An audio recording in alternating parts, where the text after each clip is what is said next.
其实我发现我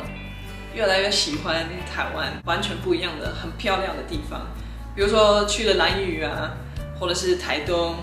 然后就是去花莲或者是宜兰的那个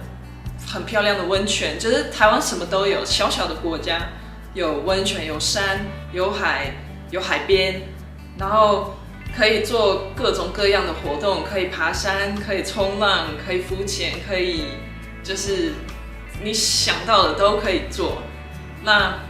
我是很喜欢兰屿，我去了兰屿，我真觉得那边有一种 magic，就是完全不一样的感觉。